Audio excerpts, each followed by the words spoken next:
नमस्कार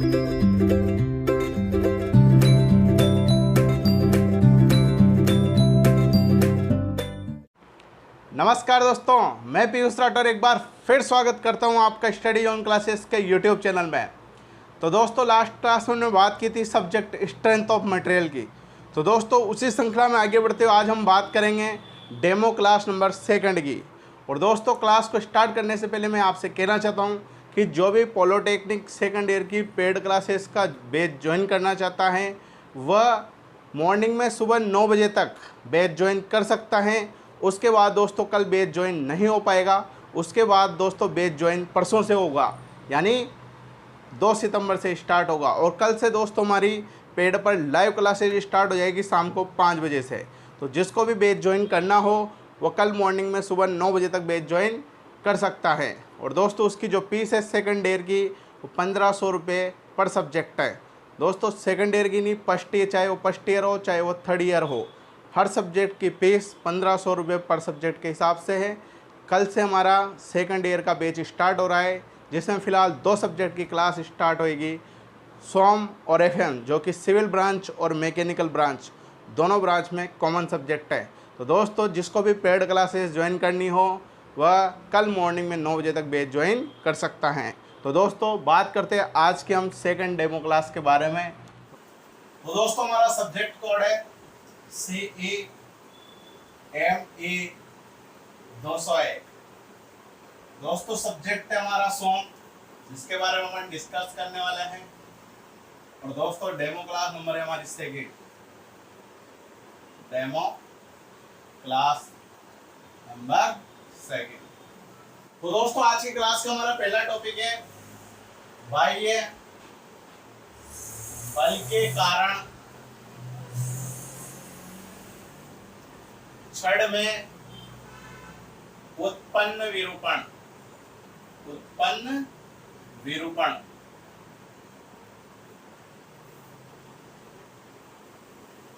तो दोस्तों एक छड़ है, एक स्ट्रिप है अपने पास जिसकी लंबाई L है, जिसकी लेंथ कितनी है L है। इस पे अपन ने एक फोर्स लगाया, तनाव बल लगाया, टेंसाइल फोर्स लगाया। दोस्तों जरूरी नहीं है तनाव बल ही लगे, संपीड़न बल भी यहाँ पे लग सकता है। तो दोस्तों किसी छड़ पर बाह्य बल लगाने के कारण उस छड़ में कितना विरूपण हो रहा है, उसके लंबाई में कितना परिवर्तन हो रहा है, ये हमें ज्ञात करना है इस टॉपिक के माध्यम से। तो दोस्तों इसको अपन समझते हैं। दोस्तों वी नो दैट हम जानते हैं। थोड़ी बहुत तो दोस्तों इंग्लिश अपन को चलानी पड़ेगी, तभी मजा आएगा, तभी अच्छे नंबर मिलेंगे। इतनी सी इंग्लिश तो अपन को आनी चाहिए। वी नो दैट हम जानते हैं। क्या जानते हैं दोस्तों? अपन ने लास्ट क्लास में पढ़ा था E बराबर होता है सिग्मा अपॉन एप्सिलॉन। दोस्तों अपन ने हुक्स लॉ में लास्ट क्लास में पढ़ा था E का फॉर्मूला क्या है था, E बराबर है था सिग्मा अपॉन एप्सिलॉन। और दोस्तों लास्ट ही क्लास में हमने ये पढ़ा था सिग्मा बराबर होता था बल बटा क्षेत्रफल, फोर्स अपॉन एरिया। और दोस्तों विकृति बराबर हमने पढ़ा था एप्सिलॉन बराबर डेल्टा L अपॉन L, यानी लंबाई में परिवर्तन बटा प्रारंभिक लंबाई। तो दोस्तों सिग्मा और एप्सिलॉन का मान अपन यहाँ पे पुट कर सकते हैं। तो दोस्तों E बराबर आ जाएगा, सिग्मा की जगह पुट कर दिया फोर्स अपॉन एरिया, एप्सिलॉन की जगह डेल्टा L अपॉन L। तो दोस्तों ये L कहाँ चला जाएगा, ये L ऊपर चला जाएगा और क्षेत्रफल कहाँ आ जाएगा, नीचे चला आएगा। तो FL upon A into delta L, ये किसका फॉर्मूला आ गया, E का फॉर्मूला आ गया।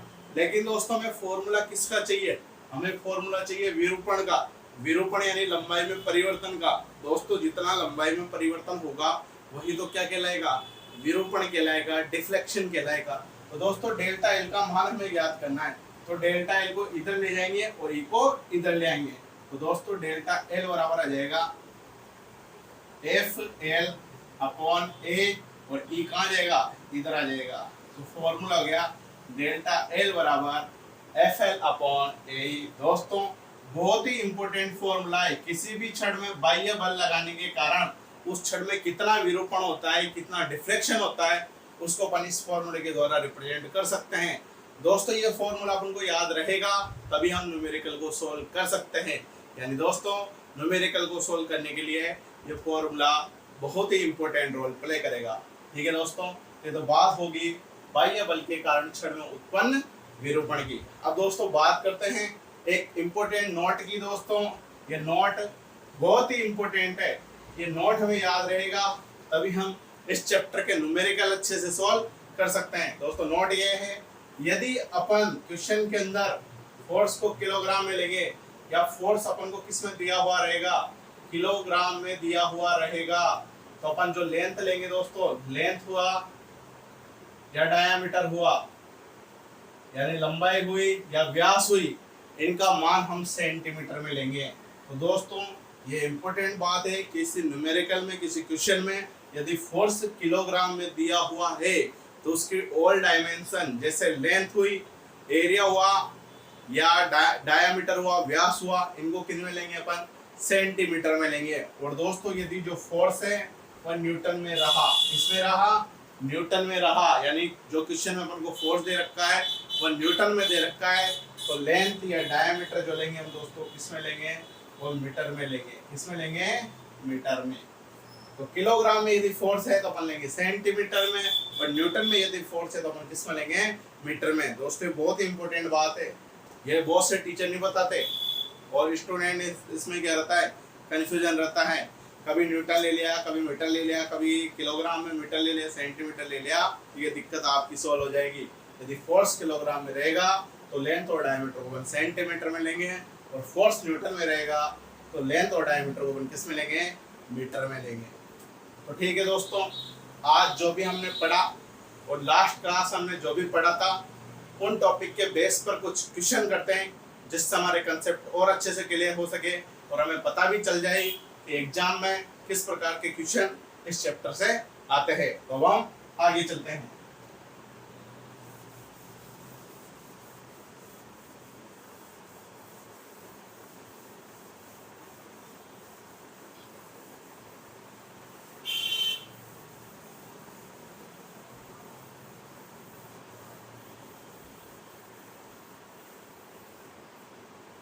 तो दोस्तों आज की क्लास का पहला क्वेश्चन आपकी स्क्रीन पर यह रहा। क्वेश्चन है दोस्तों, एक 60 सेंटीमीटर लंबी वृत्ताकार इस्पात की छड़ का व्यास 1 सेंटीमीटर है। इस छड़ पर 1100 किलोग्राम का तनाव बल लग रहा है। यदि छड़ की लंबाई में 0.4 mm की वृद्धि हो जाती है तो छड़ के पदार्थ का यंग मापांक ज्ञात करो। तो दोस्तों सबसे पहले तो अपन चाहे वो सब्जेक्ट सोम का क्वेश्चन हो या एफएम को हो या टॉम का हो या किसी अन्य और सब्जेक्ट का हो, जो भी क्वेश्चन में हमको दे रखा है दोस्तों, जो भी डाटा हमें प्रोवाइड करा हुआ है उस डेटा को सबसे पहले तो अपन क्वेश्चन में लिख देंगे। तो दोस्तों सबसे पहले यहाँ एक 60 सेंटीमीटर लंबी यानी छड़ की लंबाई हमें दे रखी है कितनी, 60 सेंटीमीटर। वृत्ताकार इस्पात की छड़, वृत्ताकार छड़ है जिसका डायमीटर हमें दे रखा है कितना, 1 सेंटीमीटर व्यास दे रखा है। इस छड़ पर 1100 किलोग्राम का तनाव बल लग रहा है, यानी दोस्तों जिस पे फोर्स लग रहा है वो कितना लग रहा है, 1100 किलोग्राम का लग रहा है। ठीक है दोस्तों, और बल लग रहा है जिससे उसकी छड़ की लंबाई में 0.4 mm की वृद्धि हो जाती है। दोस्तों ऑब्वियसली बात है, यदि छड़ पे तनाव बल लग रहा है तो वो खींचेगा तो उसकी लंबाई में क्या होगी, वृद्धि होगी। और जो वृद्धि हो रही है, कौन सी वृद्धि होती है, यानी लंबाई में परिवर्तन कितना हुआ, वही तो वृद्धि है। यानी डेल्टा एल का मान अपन को क्वेश्चन में दे रखा है कितना, 0.4 mm। क्योंकि दोस्तों वृद्धि होगी तो डेल्टा एल होगी, कमी होगी तो डेल्टा एल होगी, यानी जो जितना लंबाई में परिवर्तन होगा वही क्या होगी, या तो वृद्धि होगी या कमी होगी। जब तनाव बल लगेगा तो वृद्धि होगी और जब संपीड़न बल लगेगा उसकी लंबाई में क्या होगी, कमी होगी। तो दोस्तों यहाँ पे जो वृद्धि हुई वो कितनी हुई, 0.4 mm की हुई। तो छड़ के पदार्थ का यंग मापांक हमें ज्ञात करना है, ये यानी कैपिटल ई का मान हमें ज्ञात करना है। तो दोस्तों सबसे पहले तो इस क्वेश्चन का डायग्राम हम बना लेते हैं। ये दोस्तों मान लो एक स्ट्रिप है, इस स्ट्रिप पे फोर्स लग रहा है, कितना लग रहा है, 1100 किलोग्राम लग रहा है।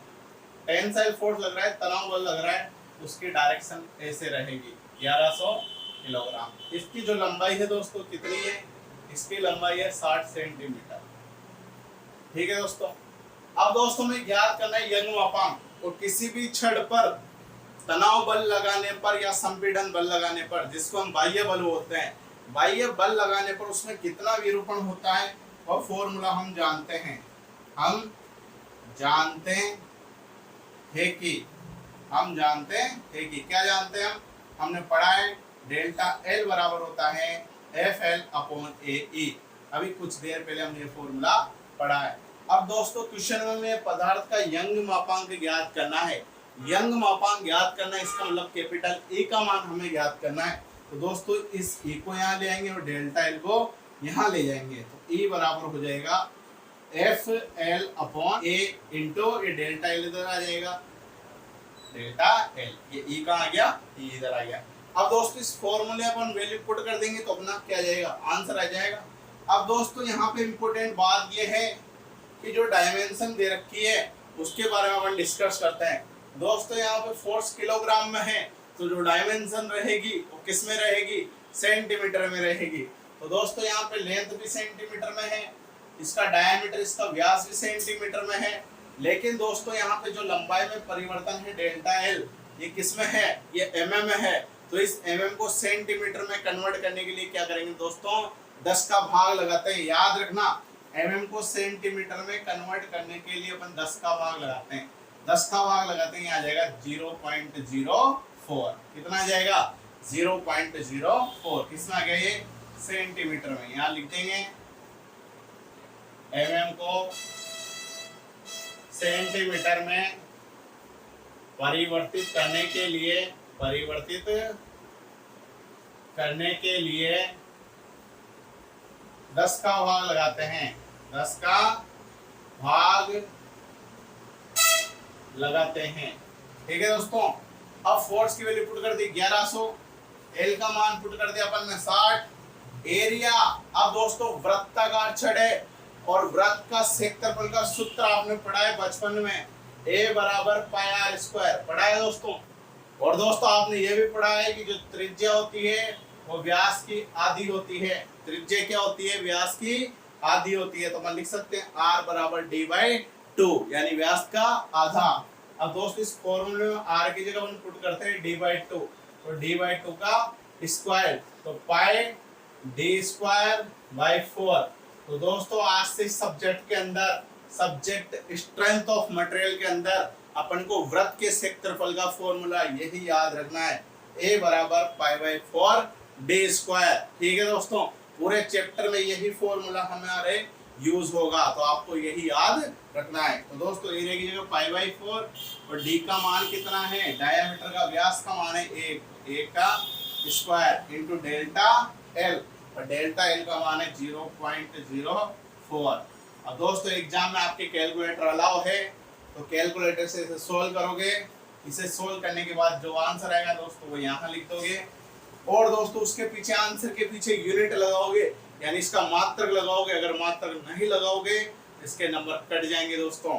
अब दोस्तों मैंने लास्ट क्लास में आपको बताया था इस यंग मापांक का मात्रक वही होता है जो प्रतिबल का होता है, और प्रतिबल का मात्रक होता है न्यूटन पर मीटर स्क्वायर। लेकिन दोस्तों यहाँ पे फोर्स किलोग्राम में है, तो यहाँ पे मात्रक आएगा किलोग्राम प्रति सेंटीमीटर स्क्वायर, और यही क्या हो जाएगा हमारा आंसर।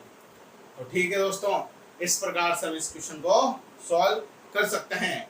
कुछ क्वेश्चन और करते हैं दोस्तों, जिससे हमारा कंसेप्ट और अच्छे से क्लियर हो सके। तो अब हम आगे चलते हैं।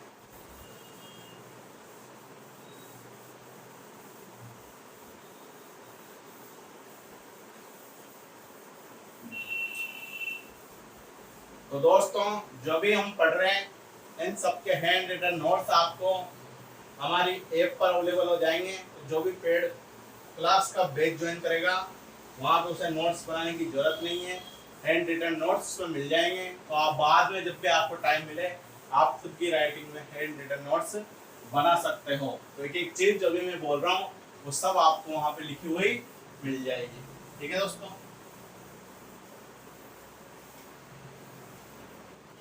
तो दोस्तों बात करते हैं हमारे अगले क्वेश्चन की। और अगला क्वेश्चन आपकी स्क्रीन पे ये रहा। क्वेश्चन है दोस्तों, पीतल की एक छड़ जिसका व्यास अपन को दे रखा है दोस्तों, डायमीटर में दे रखा है 4 सेंटीमीटर तथा लंबाई 50 सेंटीमीटर है। छड़ की लंबाई हमें दे रखी है कितनी है, 50 सेंटीमीटर। ठीक है दोस्तों, यदि किसी संपीड़न बल के कारण कौन सा फोर्स लग रहा है, कंप्रेसिव फोर्स लग रहा है, संपीड़न बल लग रहा है, इसका डायग्राम अपन बना लेते हैं दोस्तों। ये एक छड़ है जिसकी लंबाई 50 सेंटीमीटर है और इस छड़ पर एक संपीड़न बल लग रहा है, कंप्रेसिव फोर्स लग रहा है। ठीक है दोस्तों, तो इस संपीड़न बल से इसके लंबाई में 3 mm कम हो जाती है। इसकी लंबाई कितनी mm कम हो जाती है? 3 mm कम हो जाती है। दोस्तों संपीड़न बल लग रहा है तो इसकी लंबाई में क्या आएगी? कमी आएगी। अपन ने पढ़ा था लास्ट क्लासों में, तो लंबाई में कितनी कमी आई?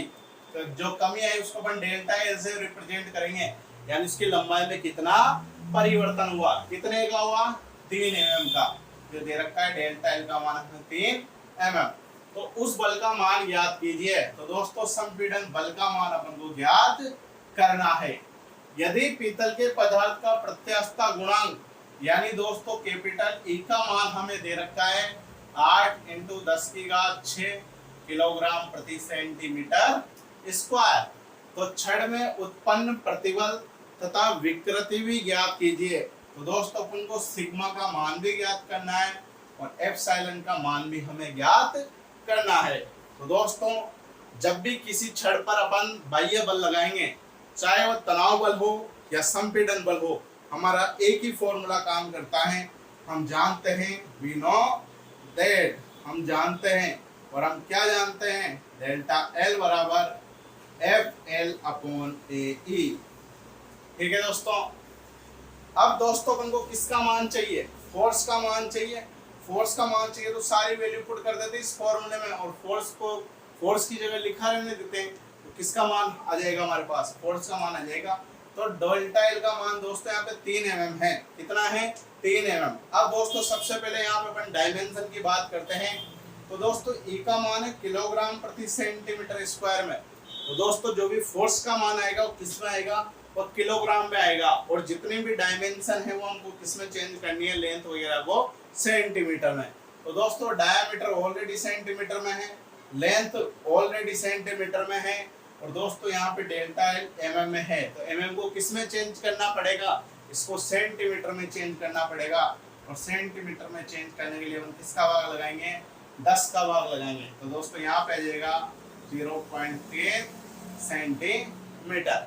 अब दोस्तों फॉर्मूले में लिपुट कर देंगे। डेल्टा एल का मान 0.3, एफ का मान हमें ज्ञात करना है, एल का मान 50, एरिया वृत्ताकार छड़ है, डायमीटर दे रखा है तो π/4 d²। अभी अपन ने पढ़ा था फॉर्मूला। और डी का मान कितना है? 4 का स्क्वायर इंटू ए का मान है 8 × 10⁶। अब दोस्तों इसको इधर इस नीचे वाली टर्म को इधर क्रॉस मल्टीप्लाई कर देंगे और 50 बटा में आ जाएगा। तो किसका मान हमें प्राप्त हो जाएगा? एफ का मान हमें प्राप्त हो जाएगा। एफ बराबर आ जाएगा 0.3, एफ बराबर 0.3 इंटू इसको क्रॉस मल्टीप्लाई कर देते इधर π/4 4 का स्क्वायर इंटू 8 × 10⁶। और दोस्तों 50 कहाँ आ जाएगा? ये 50 भी बटा में आ जाएगा। ठीक है दोस्तों, इसको सोल्व करेंगे तो एफ का मान हमारे पास आ जाएगा। कैलकुलेटर से आप सोल्व कर सकते हो, एग्जाम में कैलकुलेटर अलाउ है। आगे की क्लासेस में मैं सोल्व करके भी बता दूंगा आपको, इसकी वैल्यू भी आ जाएगी ताकि आप खुद जांच कर सकते हो कि जो हमारे आंसर आ रहा है वो सही है या नहीं है। ठीक है दोस्तों, तो फोर्स की जो भी वैल्यू आएगी दोस्तों किस में आएगी? वो किलोग्राम में आएगी। किस में आएगी? किलोग्राम में। तो दोस्तों पीछे यूनिट लगाना मत भूलना, क्योंकि यूनिट नहीं लगाओगे तो उसके नंबर कट जाएंगे। अब दोस्तों हम बात करते हैं सिग्मा की, यानी प्रतिबल की। तो हम जानते हैं प्रतिबल सिग्मा बराबर क्या होता है? फोर्स अपॉन एरिया, बल बटा क्षेत्रफल। तो बल का मान यहाँ से आ जाएगा दोस्तों जो भी आएगा, और क्षेत्रफल हो जाएगा π/4 d²। और डी का मान कितना है? 4 का स्क्वायर। इसको सोल्व करेंगे दोस्तों तो हमारे पास आंसर आ जाएगा किसका? प्रतिबल का। और जब प्रतिबल का आंसर आएगा दोस्तों उसकी यूनिट क्या होगी? फोर्स की यूनिट क्या है यहाँ पे? किलोग्राम। और एरिया की यूनिट क्या रहेगी यहाँ पे? Centimetre square. तो दोस्तों यहाँ पे प्रतिबल स्ट्रेस का जो भी मान आएगा वो किस में आएगा? किलोग्राम प्रति सेंटीमीटर स्क्वायर में। ठीक है दोस्तों, इसके बाद दोस्तों हम बात करते हैं विकृति की। तीसरी टर्म जो हमें ज्ञात करनी है वह है विकृति। क्या ज्ञात करनी है? विकृति, जिस इंग्लिश में बोलेंगे स्ट्रेन। क्या बोलेंगे? स्ट्रेन। तो हम जानते हैं दोस्तों एप्सिलॉन बराबर क्या होता है? डेल्टा एल अपॉन एल, लंबाई में परिवर्तन बटा प्रारंभिक लंबाई। और डेल्टा एल का मान कितना है दोस्तों? 0.3। और प्रारंभिक लंबाई कितनी है? 50। तो इसको सोल्व करने पे जो आंसर आ जाएगा वो क्या आ जाएगा दोस्तों? विकृति आ जाएगी। और उसका कोई मात्रक नहीं होता, अपने लास्ट क्लास में पढ़ा था। जो विकृति है वो यूनिट लेस होती है, उसका कोई मात्रक नहीं होता है। तो डायरेक्ट क्या जाएगा? आंसर आ जाएगा। तो ठीक है दोस्तों, इस क्वेश्चन को हम इस प्रकार से सॉल्व कर सकते हैं। तो ठीक है दोस्तों, आज के हमारी क्लास को ये समाप्त करते हैं। दोस्तों इसके आगे का प्रोसेस जो कंटिन्यू होगा वह कल शाम को 5 बजे से हमारी ऐप के अंदर कंटिन्यू होगा। तो जो भी पेड क्लासेस ज्वाइन करेगा वो सुबह 9 बजे तक पेड क्लास ज्वाइन कर सकता है। इसके आगे की क्लासेस हमारी पेड क्लास में ही कंटिन्यू होगी। ठीक है दोस्तों। तो दोस्तों यदि आज का सेशन आपको पसंद आया हो तो इसको अधिक से अधिक लाइक करें, शेयर करें। और दोस्तों अभी तक आपने चैनल सब्सक्राइब नहीं किया हो तो सब्सक्राइब जरूर करें। बहुत बहुत धन्यवाद मित्रों। जय हिंद, जय भारत।